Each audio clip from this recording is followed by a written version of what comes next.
आप देख रहे हैं इस वाई लाइव न्यूज। अफगानिस्तान के तालिबान विदेश मंत्री की दिल्ली प्रेस कॉन्फ्रेंस में महिला पत्रकारों को प्रवेश नहीं दिया गया। एनसीपी-एसपी की महिलाओं ने इस घटनाक्रम का जोरदार विरोध किया। कार्यकर्ताओं ने नारे लगाए, तालिबान मुर्दाबाद। कहा कि महिला अधिकारों की रक्षा अब हमारी जिम्मेदारी है। भारत में महिलाओं के समान अधिकारों के लिए आवाज उठाना जरूरी है। ठाणे से सारा पुरी की रिपोर्ट।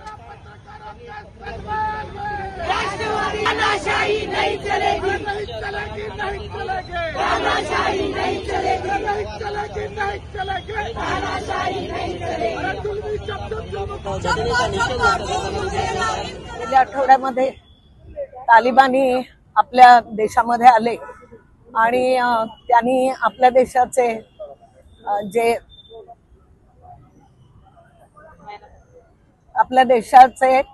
जे हे आहेत परराष्ट्र मंत्री जे आहेत त्यांची त्यांनी भेट घेतली। त्यावेळेला त्यांच्या बरोबर चर्चा झाली आणि त्यानंतर त्यांनी पत्रकार परिषद घेतली। त्या पत्रकार परिषदेमध्ये महिलांना बचाव केला। या देशामध्ये 200 वर्षापूर्वी देशामध्ये ठराव झालेला आहे, भारतामध्ये सर्व समान अधिकार, महिलांना सुद्धा सर्व समान अधिकार मिळाले पाहिजेत अशा प्रकारचा ठराव केलेला असताना सुद्धा आपल्या पंतप्रधानांनी आपल्या महिला पत्रकारांना येण्यास मज्जाव केला आणि त्याचा निषेध करण्यासाठी आम्ही इथे आज जमलेलो आहोत। यापूर्वी गेल्या आठवड्यामध्ये आम्ही एक आंदोलन घेतलं। इथे जातीयवाचक आमचा एक उच्च न्यायालयाचे वकील जे उच्च पदावरती आहेत पण ते जातीवाद आहेत, ते बौद्ध समाजाचे आहेत म्हणून त्यांचा गेल्या वेळेला असाच अपमान केला गेला, त्यांच्यावरती बूट फेकण्यात आले। आज आपण इथे बघितलं तर महिला पत्रकारांच्या वरती अपमान केला जातोय आणि त्याचा निषेध आम्ही आज करणार आहोत। त्याच्यापूर्वी जेव्हा संसद भवनाचं उद्घाटन झालं त्यावेळेला महिला राष्ट्रपती म्हणून आपल्या मुर्मूताई होत्या। त्या मुर्मूताईंना राष्ट्रपती असल्यामुळे त्यांना तो अधिकार होता की त्यांना उद्घाटन करण्यासाठी बोलवण्याचा, त्यांना संधी देण्याचा, पण त्या कार्यक्रमाला आपल्या राष्ट्रपतींना तिथे बोलवण्यात आलं नाही कारण त्या एक महिला आहेत। त्या अशा प्रकारे महिलांना डावलण्याचं काम हे सरकार, बीजेपी सरकार करत आहे।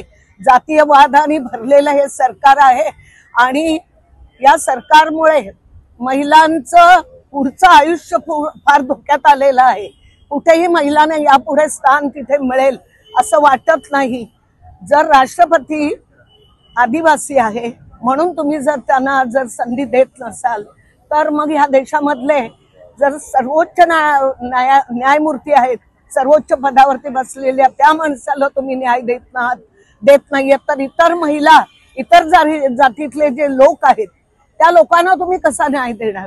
सातत्याने अशाच प्रकारे या सरकारमध्ये चालू आहे आणि त्याचा आज आम्ही संपूर्ण महिला निषेध करत आहोत ठाण्यामध्ये।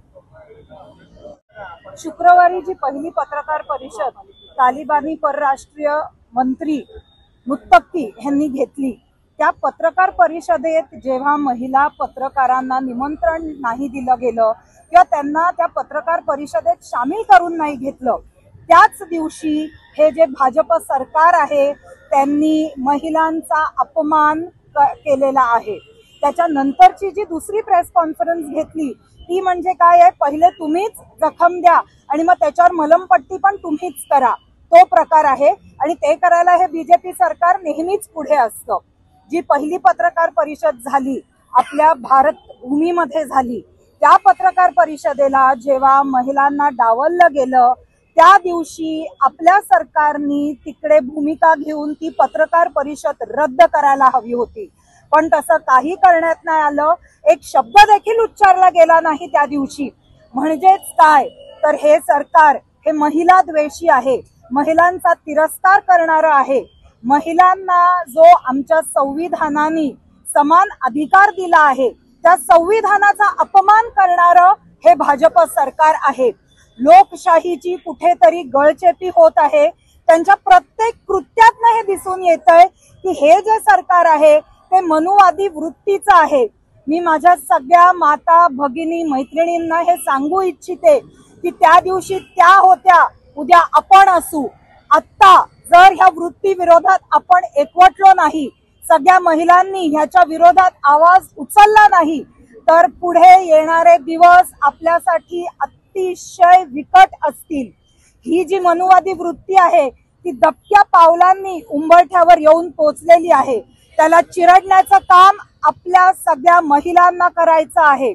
शेवटी मी हेच सांगू इच्छिते, आपण ह्या देशात देवींचे पुतळे, देवींच्या मूर्त्या मंदिरात पुजतो, पण ज्या खऱ्या हाडा मासाच्या बायका आहेत त्यांच्यावर सतत सातत्याने अन्याय आणि अत्याचार हे होतच असतात. आणि हे होऊन देण्याच्या पाठी बीजेपी सरकारचाच हात आहे. कधीही अशा घटना होत असताना ते महिलांच्या बाजूनी स्वतःची भूमिका घेत नाही. आंदोलनं झाली, विरोधकांनी आवाज उचलला की काहीतरी जसं त्या दिवशी केली, दुसरी प्रेस बोलवून तिकडे महिला पत्रकारांना बोलवलं. हे आम्हाला मान्य नाही. महिलांचा अपमान, महिलांवर होणारे अत्याचार ह्याच्या विरोधात राष्ट्रवादी काँग्रेस पक्ष, शरदचंद्र पवार हे नेहमीच आवाज उठवत आलेले आहेत आणि आम्ही सातत्याने हीच भूमिका घेऊ.